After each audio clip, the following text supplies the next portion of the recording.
बाबा हू तव्हां सां विढ़िया त कोन, अदाजन किथे आहिनि? बाबा तव्हां ज़रूर मूंखां कुछ लिकाए रहिया आहियो। हुते जेकर झेड़ो थे आ त फायरिंग जो आवाज ज़रूर अची आ। बाबा मां ॿुधायो छो नथा त छा थियो आहे? कुछ कोन थियो आ। छा थियो आ? बंदूकूं लॻियूं न मूंखे। हां वॾो लाचार आ मूंखे जो तोसां कूड़ ॻाल्हाया।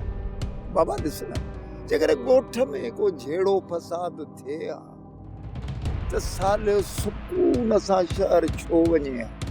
इन गूंगे बाते के मां रांद ते वञण छो ॾियां?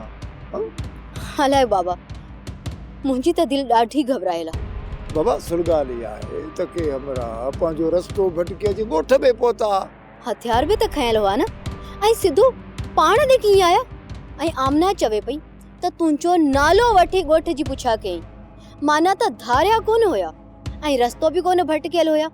मां त चवां थो त बाबा तोखे त वकीलियाणी थियणो खपे या आॾी पुछा ऐं सुवाल जवाब करे करे मूं मथे जो मथो फेराए छॾियो अथई। बाबा मूं अव्हां जे चेहरे जे तासरनि मां अंदाज़ो लॻाए वरितो आहे त अव्हां यकीनन मूंखां कुझु लिकाए रहिया आहियो। अव्हां जे विच में का अहिड़ी ॻाल्हि ज़रूर थी आहे जेका अव्हां मूंखे ॿुधाइण मुनासिब नथा सम्झो।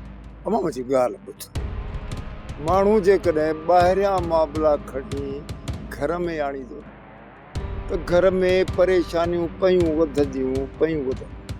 तूं हाणे हीअं कर जो डेल थी सॼे ॻोठ में फिरंदी वञ, टिलंदी वञ, ख़ुशि थी खिल टपा ॾे। बाक़ी ॿाहिरि दुनिया जे मामलनि खे मां पाण ई मोह ॾींदुसि। मां वेठो आहियां न, ख़बर अथई न त चिभड़ चराख आ चराख, चाबो ई हिकु, लाला माल खलास।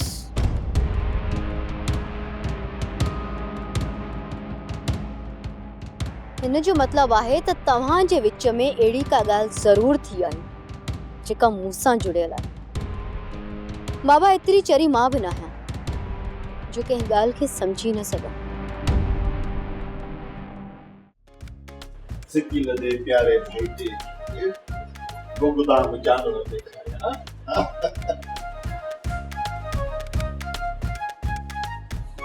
यो आ गुगदाम जानवर।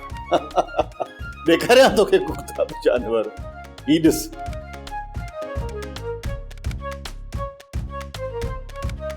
किया ഇത് മായ നമുക്ക്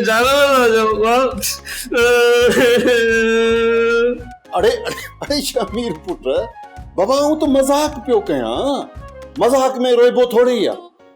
बस बस मुझो प्यारो भाई, तू तो तमाम ॾाहो आहीं पुत्र। वेरुन जी वस्ती, वेरुन जी वस्ती। सब्सक्राइब कयो असांजो ऑफिशियल YouTube चैनल सिन टीवी HD ड्रामा ऐं वधीक अपडेट लाइ बेल आइकन खे क्लिक करियो।